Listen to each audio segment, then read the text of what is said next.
한남대교 앞에 나와 있습니다. 오늘은 신사역 상권에 대해서 알아보겠습니다. 우선 사진을 한 장 보시겠습니다. 1969년도 한남대교 모습입니다. 1966년도에 착공하여 1969년 12월에 뒤에 보이시는 경부고속도로와 함께 개통이 되었습니다. 이 개통은 강남 개발의 효시가 되고요. 이후 강남 개발에 중요한 역할을 하게 됩니다. 강남이라는 이름이 정착되기 전에 서초구, 강남구, 송파구 일대는 영등포의 동쪽이라고 하여 영동이라고 불리워졌습니다. 1971년에 토지구획 정리사업을 실시하게 되는데요. 논밭이었던 이곳을 토지구획 정리지구로 지정하는데 그 명칭이 영동지구입니다. 규모는 900만 평으로 되어 있습니다. 이렇듯 영동지구는 4가지 개발의 특징이 있는데요. 첫째로 강북 지역에 있는 인구를 해소할 목적으로 주택 위주로 개발이 됩니다. 1982년도에 이곳 신사동, 압구정동, 논현동 일대에 주택이 들어서게 되고요. 1991년에 환지 처분이 완료가 됩니다. 두 번째는 도로 너비가 40m에서 70m에 이르는 대형 도로로 간선도로를 축으로 만듭니다. 강남대로, 영동대로, 테헤란로, 도산대로가 그 예입니다. 세 번째는 녹지 비율이 적습니다. 공원 용지가 35% 있는데 그 중에 2.6%가 녹지 비율이었습니다.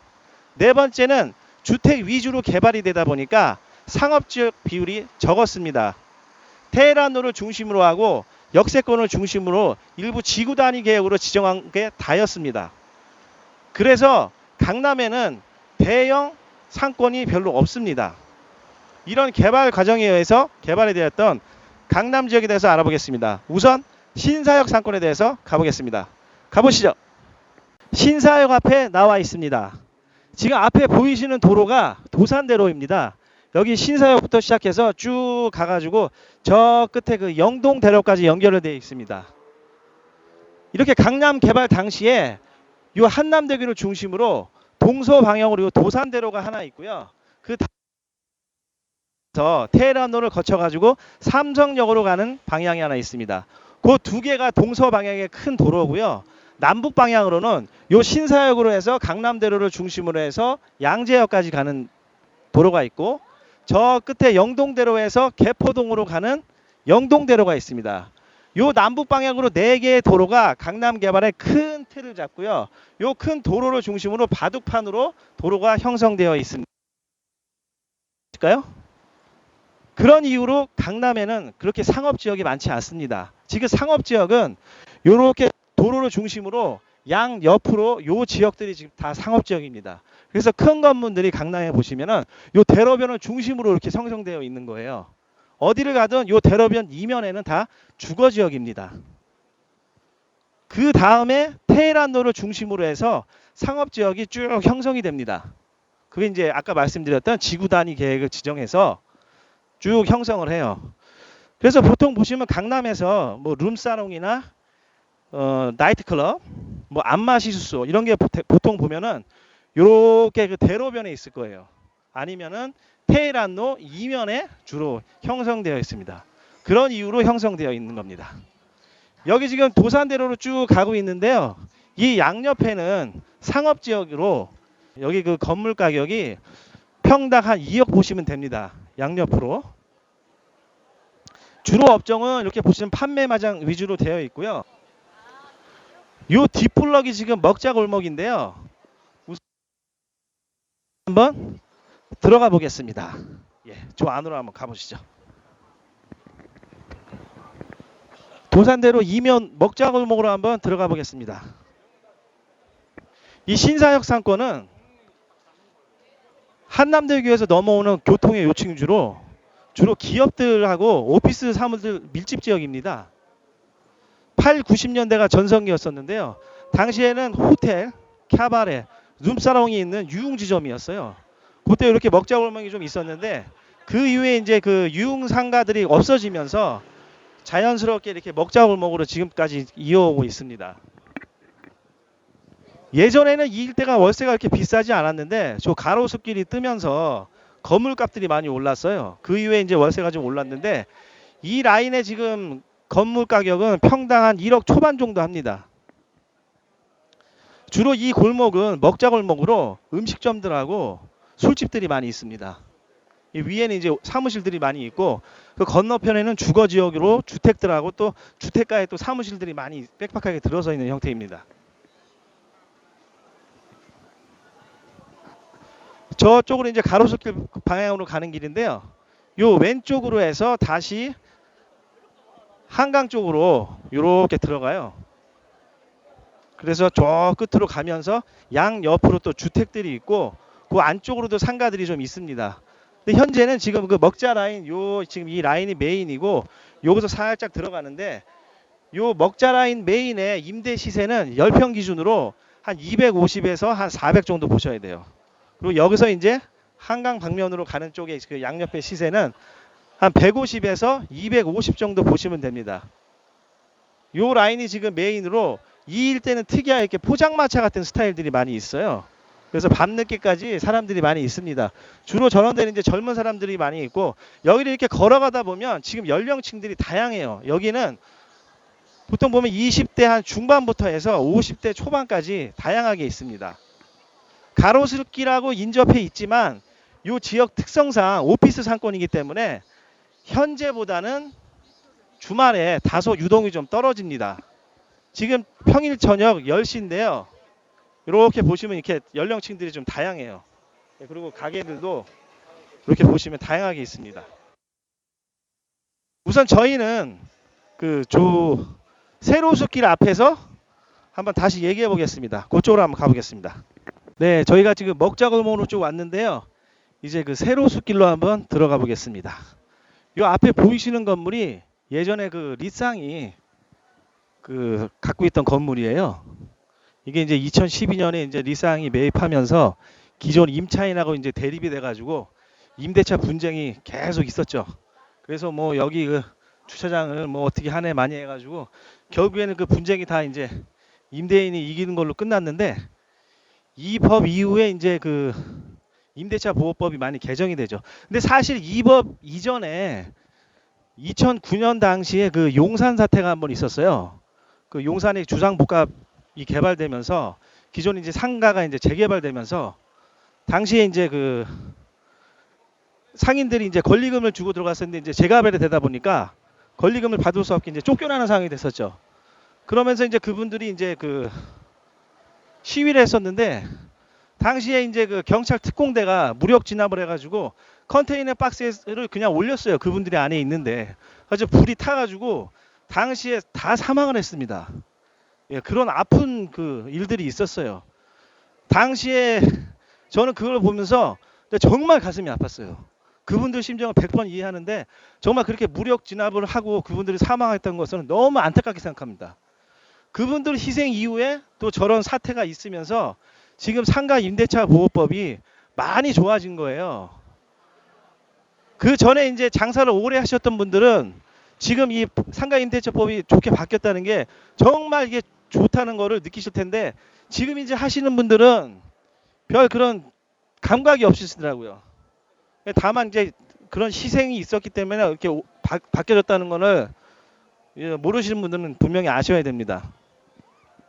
지금 이제 상가 임대차 보호법이 제가 홍대편에서 말씀을 한번 드렸지만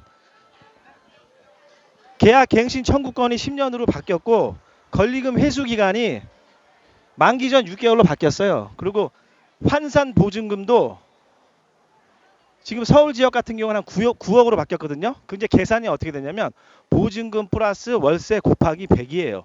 그래서 보증금이 1억에 월세가 800이면 곱하기 100 하면 이제 어떻게 되겠어요? 9억이 되죠. 그럼 9억까지는 이제 그 안에 포함이 되는 거예요. 근데 9억을 넘는다고 해도 계약갱신 요구권이나 권리금 보호 기간은 보호를 받아요. 다만 이제 그 묵시적 갱신하고 임대료 상한선에서는 해당이 안 됩니다. 그래서 묵시적 그 갱신이라는 거는 그 9억을 초과하시는 분이 이제 계약 기간 만료 전에 계약갱신을 요구하셔야 돼요. 뭐 내용 증명이나 뭐 그 문자로라도 아니면 뭐 녹음을 하더라도 그 기록을 남기셔야 되고 그거 없이 그냥 묵시적 갱신이 돼버리면 9억을 넘는 경우에는 보호를 못 받아요. 예, 그런 거를 좀 참고하셨으면 좋겠습니다. 그리고 이 일대가 보통 보면 이 강남 이후에 이제 개발이 되면서 여기 이제 초창기에 들어오셨던 분들이 지금 연령층이 뭐 70대, 80대고 되셨을 거 아니에요. 초창기 때부터 이제 건물을 가지고 계셨던 분들이 많이 있었습니다. 그분들이 지금은 이제 한 40대 중후반 이제 제 나이 또래 되시는 이제 자녀분들한테 상속도 많이 했어요, 지금. 그러면서 그분들 중에서 일부는 이제 건물을 하나 둘씩 팔고 그러니까 여기가 막 뜨면서 좀 그런 과정이 있었죠. 이제 그러면서 새로 이제 매입을 하고 들어오셨던 분들은 요 건물 가격이 상당히 많이 이제 오르면서 사셨어요. 저 리산 같은 경우에도 2012년도에 56억 정도 사가지고 2017년경에 한 96억 정도 팔았거든요. 한 40억 정도 차익을 남겼죠. 그러면 이제 예를 들어서 뭐 저 건물만 얘기하는 건 아니지만 그렇게 해서 이제 좀 비싸게 사고 들어오시는 분들은 거기에 맞게끔 또 자기가 월세를 받아야 되잖아요. 그러다 보면 이제 리모델링을 하게 되고 때로는 또 재건축을 하게 되는 거죠. 그런 과정에서 임차인들하고 계속 분쟁이 일어날 수밖에 없는 거예요. 지금 이제 기존에 그 계약갱신 요구권 5년이 지금 5년은 계셨던 분들은 이제 그런 상황이 오면은 잘 대처를 하셔야 되고 작년 이제 이후에 이제 10년으로 지금 바뀌신 분들은 또 아직까지는 여유가 있지만 나중을 대비해서 그런 거는 확실히 자기가 알고 있어야 돼요. 저희는 여기까지 왔고요. 요 세로숲길로 쭉 이렇게 들어왔는데 요 양옆에 임대 시세는 400에서 500으로 보시면 됩니다. 1층 10평 기준으로. 예. 저희는 저 끝에서 이제 가로수길로 한번 들어가 보겠습니다. 가로수길 초입에 왔습니다. 저기 망고 매장서부터 이제 시작이 되는데요. 지금 공사하는 관계로 여기서부터 한번 들어가 보겠습니다. 저 망고 매장부터 쭉 가가지고 저 도산대로 끝까지가 이제 가로수길인데 거리상으로는 한 600, 한 500, 600, 한 50m. 네, 그 정도 됩니다, 지금. 그리고 사실 이 도로 양옆으로 지금 가로수들이 있잖아요. 이게 은행나무예요. 이 은행나무를 심으면서 명칭이 이제 가로수길로 됐는데 이 일대가 1982년도에 이제 영동지구 개발에 의해서 주택들이 들어서죠. 그러면서 그분들이 이렇게 은행나무를 심으신 거예요. 공사하셨던 분들이. 그리고 이제 주택들이 들어서면서 당시 여기 이제 월세가 싸다 보니까 싼 월세를 찾아서 화랑, 갤러리, 뭐 공방들이 이렇게 들어섭니다. 이 일대에. 그래서 이제 요 뒤편에 이제 화랑 거리도 있었어요. 그때 당시에. 그리고 이제 90년대를 넘어서부터는 당시에 이제 이 강남의 가장 그 핫플레이스가 여기서 이제 뒷블럭이죠. 예. 거기에 이제 압구정동 로데오 길이 있었는데 거기가 임대료가 이제 너무 비싸다 보니까 거기 계셨던 이제 외국에서 유학을 이제 했던 패션에 종사하시는 분들이 싼 임대료를 찾아서 이쪽으로 오게 됩니다. 근데 상대적으로 그때 당시에 월세가 쌌고 좀 조용한 분위기였어요. 이제 그분들이 들어오면서 패션 그 관련된 종사들이 들어오고 젊은 사람들이 모이기 시작했죠.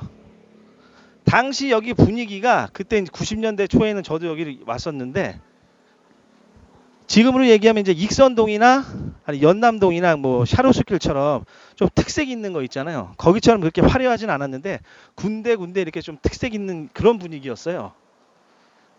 90년대 이렇게 그렇게 거치면서 이제 2000년도로 넘어오면서 외국계 이제 이런 의류 브랜드들이 하나씩 들어옵니다. 그러면서 이제 판매 매장 형식의 대기업 프랜차이즈들이 들어오면서 서서히 바뀌죠. 지금까지 이렇게 지금 서서히 바뀌었습니다.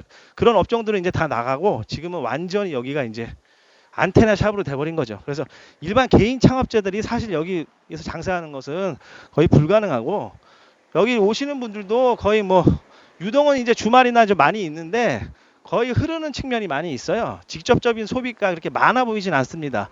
그리고 여기에 뭐 지금 들어와 있는 브랜드들도 큰 이익을 뭐 얻기보다는 홍보성 그 광고 형태로 많이 있기 때문에 그런 뭐 상황이 있습니다.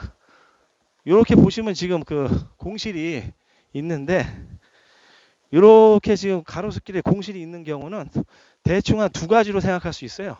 첫 번째는 저거를 월세를 그냥 낮춰서 임대를 놔버리면 그 월세가 낮아진 만큼 건물 가격이 훅 날아가는 거예요. 임대인 입장에서는.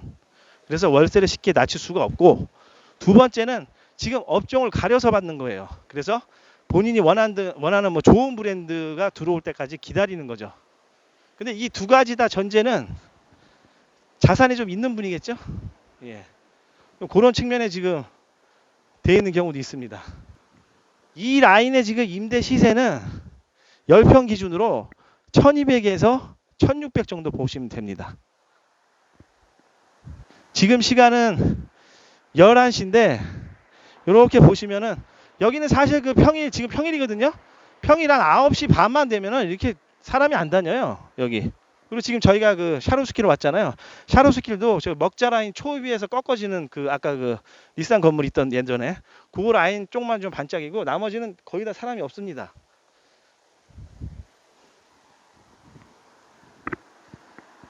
이 앞에 보이시는 매장이 지금 애플이에요. 이게 이제 25년 임대차 계약을 해서 600억을 선납하고 들어왔어요. 근데 이게 사실 지금 600억이 이 시세의 한 2배 정도로 준 겁니다. 그러다 보니까 이 일대가 이제 난리가 나는 거죠. 다시 한번. 아, 애플이 저렇게 이제 들어왔으니까 애플이 그냥 들어왔겠냐. 시장 조사를 어마어마하게 했을 텐데 여기 라인은 계속 간다. 이렇게 이제 흥분 상태가 된 거죠. 저기 들어오면서. 그러면서 이제 또 다시 재건축을 이제 시작되는 거죠. 재건축을 이제 계속 가는 겁니다, 지금. 아무튼 이 라인은 저희가 지금까지 봤던 그 신촌편 연세로 초입하고 홍대 그 메인 사거리처럼 판매 매장 위주로 되고 이제 개인 안테나 샵으로 형성이 될 것 같습니다. 만약에 창업을 하시는 분들은 일반 생계형 창업자기보다는 투자형 창업자일 확률이 크고, 그런 분들이 하시기에는 뭐 이렇게 어차피 그런 분들은 은행 이자보다 나오면은 안정되면 투자를 하시는 분들이니까 그런 형태가 될 것 같고, 개인 창업자들이 하기에는 좀 한계가 있습니다. 예, 지금까지 신사역 상권을 알아봤는데요. 신사역 상권은 한남대교를 비롯해서 교통의 요충지입니다. 지금 개발 호재도 신분당선하고 위례 신사역선이 있어요. 그게 이제 개발이 되면 세계 지하철 노선이 데려오는 거죠. 그러다 보면 지금보다는 더 유동이 많아질 것으로 예상을 합니다. 다만 상권 입장에서 보면 한계성이 저쪽 그 북쪽은 학교하고 한강이 막고 있고, 이 오른쪽 뒤에는 초등학교하고 주택가가 막고 있습니다. 왼쪽 같은 경우에도 한남대교가 지금 막고 있고, 북쪽 같은 경우에는 도산대로 위쪽으로 언덕이 형성돼 있어서 어떻게 보면 요 블럭 대로 블럭으로 항아리 상권이 되어 있는 건데, 이렇게 특수하게 가로수길이 들어서면서 외부에서 이제 유입되는 사람이 좀 있는 거죠. 창업자 입장에서는 그렇게 큰 메리트는 없습니다. 사실 저 먹자 라인도 월세가 그렇게 뭐 비싸다고 할 수는 없지만 권리금이 상당히 비싸요. 그래서 그것도 고려하셔야 되고, 그 안쪽 같은 경우에도 현재는 유동이 한계가 있습니다. 여기서 상권이 더 커지면은 건대와 비슷하게 요 뒤쪽 그 주택가로 파고 들어갈 것입니다. 그러다 보면은 경쟁이 또 치열해지고 그만큼의 유동이 받쳐줘야 되는데, 건대하고 비교해 보면 그게 학생들이 꾸준하게 수요를 받쳐주는데 요 뒤쪽은 주택가 인원은 한계가 있고 오피스로 형성되어 있어요. 그래서 이분들이 주말에 빠져나가기 때문에 주말에는 상대적으로 매출이 떨어지는 한계가 있습니다. 예, 그런 여러 가지를 고려해야 되는 상황이기 때문에 직접 와보셔서 보시면은 제 말이 좀 이해가 가실 겁니다. 지금까지 신사역 상권을 봤고요. 다음 편에는 강남대로에 있는 신노년역에서 뵙겠습니다. 감사합니다.